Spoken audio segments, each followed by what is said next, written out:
ಎಲ್ಲರಿಗೂ ನಮಸ್ಕಾರ. ಇವತ್ತು ಕರಾವಳಿಯ ಇನ್ನೊಂದು ಪ್ರಸಿದ್ಧ ಅಡಿಗೆ ಕಡಲೆ ಮತ್ತು ಗುಜ್ಜೆಯನ್ನು ಹಾಕಿ ಒಂದು ರುಚಿಕರವಾದ ಸುಕ್ಕ. ನಿಮಗೆಲ್ಲ ಗೊತ್ತಿರ್ಬೋದು, ಈಗ ಈ ಹಲಸಿನ ಕಾಯಿಯ ಸೀಸನ್, ಹಲಸಿನ ಹಣ್ಣು ಸಹ ಈಗ ಬರ್ತಾ ಉಂಟು. ಆರೋಗ್ಯಕ್ಕೆ ಬಹಳ ಉತ್ತಮವಾದ ಈ ಹಲಸಿನಕಾಯಿಯ ಪದಾರ್ಥ ಆಗಲಿ ಅಥವಾ ಹಲಸಿನ ಹಣ್ಣಾಗಲಿ ಈ ಸೀಸನಲ್ಲಿ ನಾವು ತಿನ್ನಲೇಬೇಕು.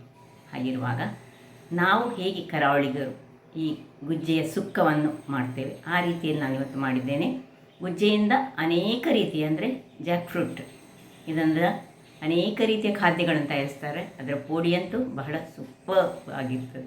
ಹಾಗಿರುವಾಗ ಯಾರೆಲ್ಲ ನನ್ನ ಚಾನಲನ್ನು ನೋಡ್ತಿದ್ದೀರಿ, ಯಾರೆಲ್ಲ ಇನ್ನೂ ಸಬ್ಸ್ಕ್ರೈಬ್ ಮಾಡಿಲ್ಲ, ದಯವಿಟ್ಟು ಸಬ್ಸ್ಕ್ರೈಬ್ ಮಾಡಿ ಸಪೋರ್ಟ್ ಮಾಡಿ ಅಂತ ಹೇಳ್ತಾ ಬನ್ನಿ ಈ ಒಂದು ಕರಾವಳಿ ಶೈಲಿಯ ಸುಕ್ಕವನ್ನು ಯಾವ ರೀತಿಯಲ್ಲಿ ಮಾಡುವುದನ್ನು ನೋಡೋಣ. ನಮಸ್ತೆ ಮಿತ್ರರೇ. ಇವತ್ತು ಒಂದು ಸಣ್ಣ ಗುಜ್ಜೆ ಉಂಟು. ಗುಜ್ಜೆಯನ್ನು ಕೊಚ್ಚಿ ಮಾಡಲಿಕ್ಕೆ ಅದು ತುಂಬ ಹೊತ್ತಾಗ್ತದೆ. ಅದಕ್ಕೆ ಸುಲಭ ರೀತಿಯಲ್ಲಿ ಗುಜ್ಜೆಯನ್ನು ಬೇಯಿಸಿ ಗುದ್ದಿ ನಾವು ಕಡಲೆ ಒಟ್ಟಿಗೆ ಸುಕ್ಕ ಮಾಡೋಣ.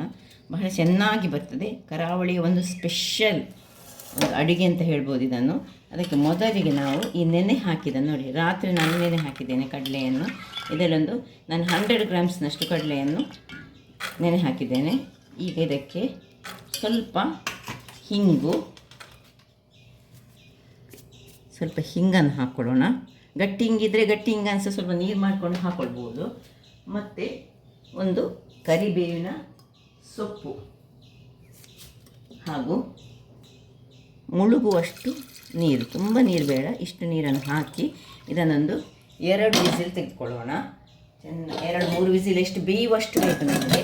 ಸೊ ಮುಚ್ಚಳವನ್ನು ಮುಚ್ಚಿ ವಿಸಿಲಿಟ್ಟು ಒಂದು 3 ವಿಸಿಲ ನಿಮ್ಮ ಕುಕ್ಕರ್ನ ಹಾಗೆ ಅನುಗುಣವಾಗಿ ಇದು ಬೇಯಲಿ. ಈಗ ಇಲ್ಲಿ ನಾವು ಇದನ್ನು ಕಟ್ ಮಾಡ್ಕೊಳ್ಳೋಣ. ಇದು ಕಟ್ ಮಾಡ್ಕೊಳ್ಳೋದು ಸ್ವಲ್ಪ ದೊಡ್ಡ ದೊಡ್ಡ ಹೋಳುಗಳ ಕಟ್ ಮಾಡಿಕೊಂಡು ಇದನ್ನು ನಾವು ಬೇಯಿಸ್ಕೊಳ್ಳೋಣ.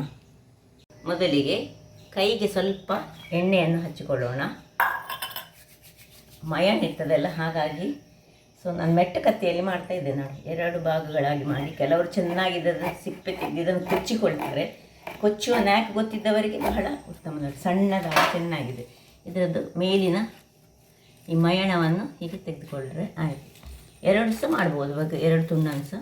ನೋಡಿ, ಇಷ್ಟನ್ನು ಈಗ ಕಟ್ ಮಾಡ್ಕೊಳ್ಳೋಣ. ಒಳ್ಳೆ ಎಳತ್ತು ಗುಜ್ಜೆ. ಇದರ ನೋಡಿ, ಈ ದಂಡನ್ನು ಸಹ ತೆಗೆದುಕೊಂಡು ಮತ್ತು ಈ ಸಿಪ್ಪೆಯನ್ನು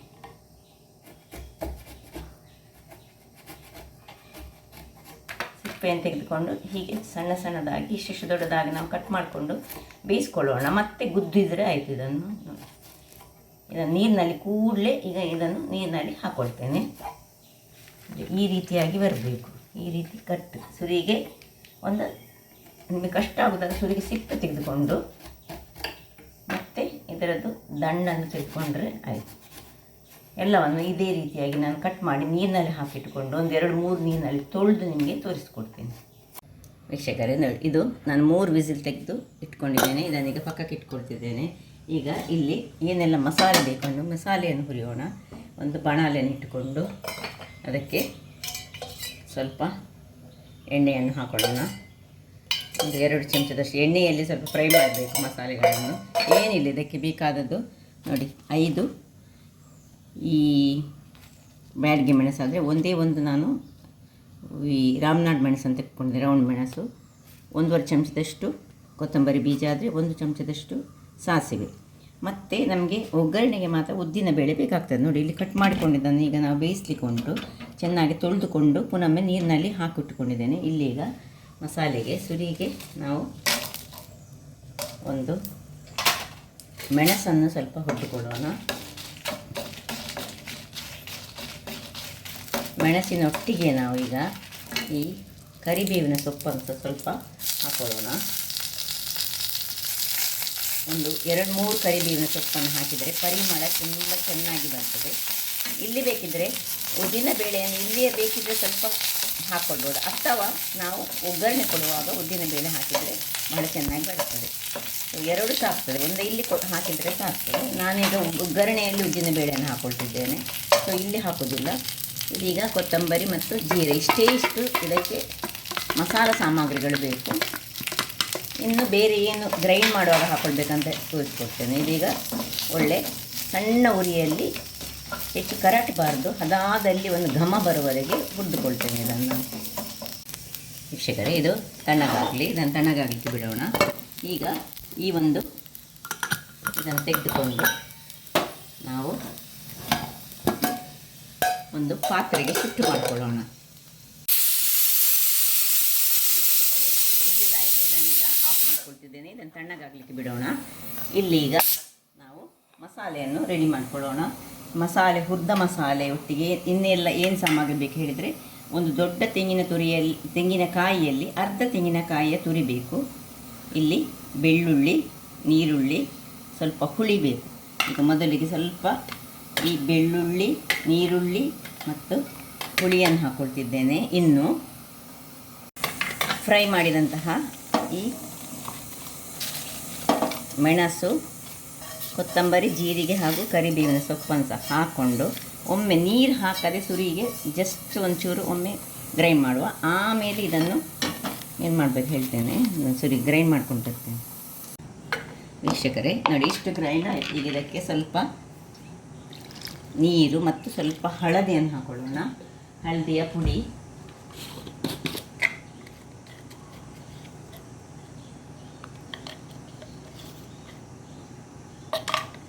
ಇದನ್ನು ಇನ್ನು ಸರಿ ಫೈನಾಗಿ ಒಂದು ಗ್ರೈಂಡ್ ಮಾಡಿ ತರ್ತೇನೆ. ವೀಕ್ಷಕರೇ ನೋಡಿ, ಹೀಗೆ ಗ್ರೈಂಡಾಗಿ ಬಂತು.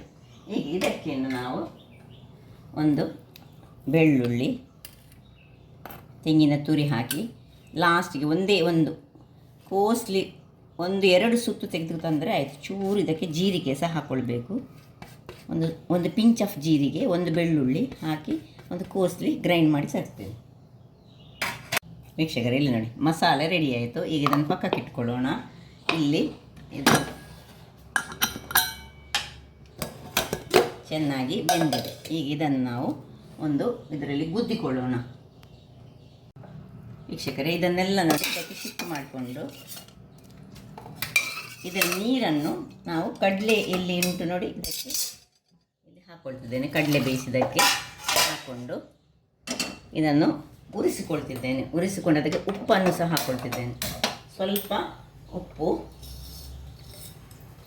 ರುಚಿಗೆ ತಕ್ಕಷ್ಟು ಉಪ್ಪನ್ನು ಹಾಕ್ಕೊಂಡು ಇಲ್ಲಿ ಇದನ್ನು ಹೀಗೆ ಸ್ವಲ್ಪ ಕಲ್ಲಲ್ಲಿ ನೋಡಿ, ಇಂಥ ಕಲ್ಲಲ್ಲಿ ಅಥವಾ ಕುಟಾಣಿಯಲ್ಲಿದ್ದರೆ ಹೀಗೆ ಗುದ್ದಿದರೆ ಸಾಕು, ಸ್ವಲ್ಪ ಮಾಡಿದರೆ ಸಾಕು. ನೋಡಿ ಬಹಳ ಎಳೆಯಲ್ಲ, ಸಣ್ಣದಲ್ಲ, ಹಾಗಾಗಿ ಕೂಡಲೇ ಜಜ್ಜಿಕೊಳ್ತಾರೆ.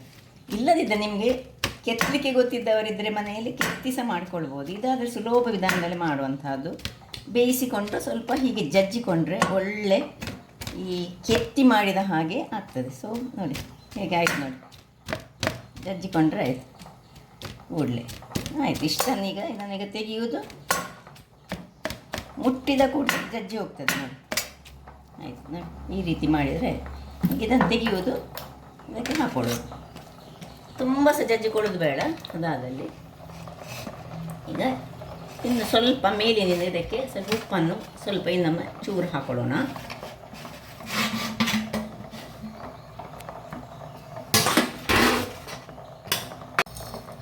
ಚೂರು ಉಪ್ಪು, ಆಗ ಸ್ವಲ್ಪ ಹಾಕ್ಕೊಂಡಿದ್ದೇವೆ, ನೋಡಿಕೊಂಡು ಉಪ್ಪನ್ನು ಹಾಕ್ಕೊಳ್ಳಿ. ಒಮ್ಮೆ ಚೆನ್ನಾಗಿ ಹೀಗೆ ತಿರುಗಿಸ್ಕೊಳ್ಳೋಣ.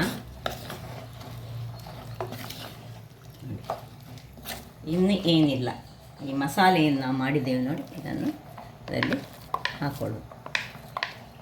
ಪರಿಮಳ ಉಂಟು ಮಸಾಲೆ. ಇದಕ್ಕೆ ಉದ್ದಿನಬೇಳೆ ಹಾಕಿದರೆ ಇನ್ನೂ ಸಹ ಪರಿಮಳ ಬರ್ತದೆ. ನಾನೀಗ ಉದ್ದಿನಬೇಳೆ ಕೊನೆಗೆ ಹಾಕಿ ಇದನ್ನು, ಈ ಒಂದು ರೆಸಿಪಿಯನ್ನು ಕೊನೆಗೆ ಪರಿಮಳಯುತವಾಗಿ ಮಾಡ್ತಿರ್ತೇನೆ. ಸ್ವಲ್ಪ ಎಲ್ಲವನ್ನು ಇದಕ್ಕೆ ಹಾಕ್ಕೊಳ್ಳೋಣ. ಹಾಕ್ಕೊಂಡು ಎಲ್ಲ ಚೆನ್ನಾಗಿ ತಿರುಗಿಸ್ಕೊಳ್ತೇನೆ.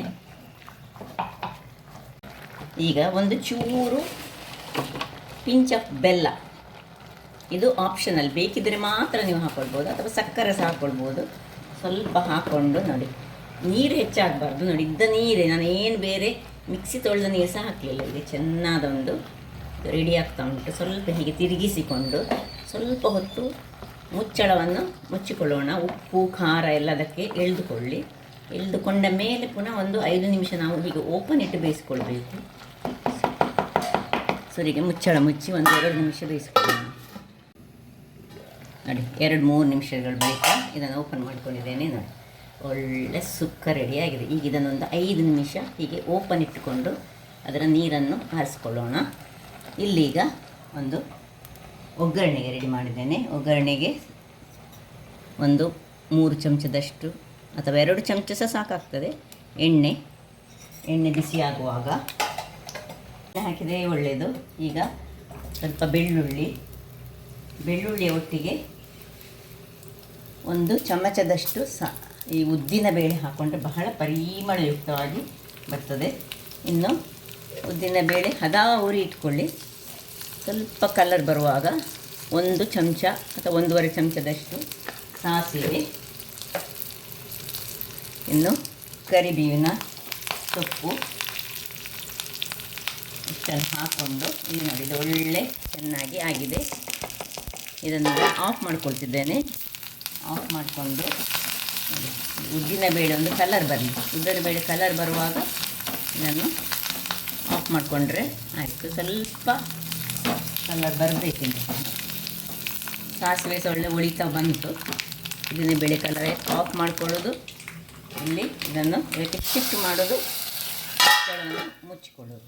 ವೀಕ್ಷಕರೇ ನೋಡಿ ಆಯಿತು.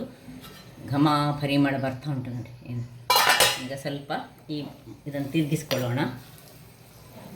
ಹೇಗೆ ಬಂತು ನೋಡಿ. ರುಚಿಕರವಾದ ಕರಾವಳಿ ಶೈಲಿಯ ಕಡಲೆ ಹಾಗೂ ಗುಜ್ಜೆಯ ಸುಕ್ಕ ರೆಡಿಯಾಗಿದೆ. ಗಂಜಿಯೊಟ್ಟಿಗೆ ಅದ್ಭುತವಾಗಿರ್ತದೆ. ಯಾವುದೊಟ್ಟಿಗೆ ಸಹ ಇದು ಬಹಳ ಚೆನ್ನಾಗಿ ಬರೋದು. ಈ ಗುಜ್ಜೆ ಸೀಸನಲ್ಲಿ ನಾವು ಕರಾವಳಿಗರು ಹೆಚ್ಚಾಗಿ ಇದನ್ನು ಮಾಡ್ತೇವೆ. ಗುಜ್ಜೆ ಕಡಲೆ ಹೇಳಿದರೆ ನಮಗೊಂದು ವಿಶೇಷವಾದ ಅಡಿಗೆ ಅಂತಲೇ ಹೇಳ್ಬೋದು.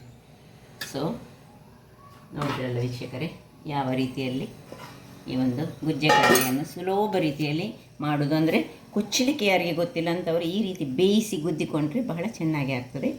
ಹಾಗಾದರೆ ನನ್ನ ಈ ಕುಕಿಂಗ್ ಚಾನಲ್ ನಿಮಗೆ ಇಷ್ಟ ಆದರೆ ಬೋಳೂರು ಸುವರ್ಣ ಚಾನಲನ್ನು ಲೈಕ್ ಮಾಡಿ, ಶೇರ್ ಮಾಡಿ ಹಾಗೂ ಸಬ್ಸ್ಕ್ರೈಬ್ ಮಾಡಿ ಹಾಗೂ ನನ್ನ ಇನ್ಸ್ಟಾಗ್ರಾಮ್ ಪೇಜನ್ನು ಫಾಲೋ ಮಾಡಿ. ಧನ್ಯವಾದಗಳು.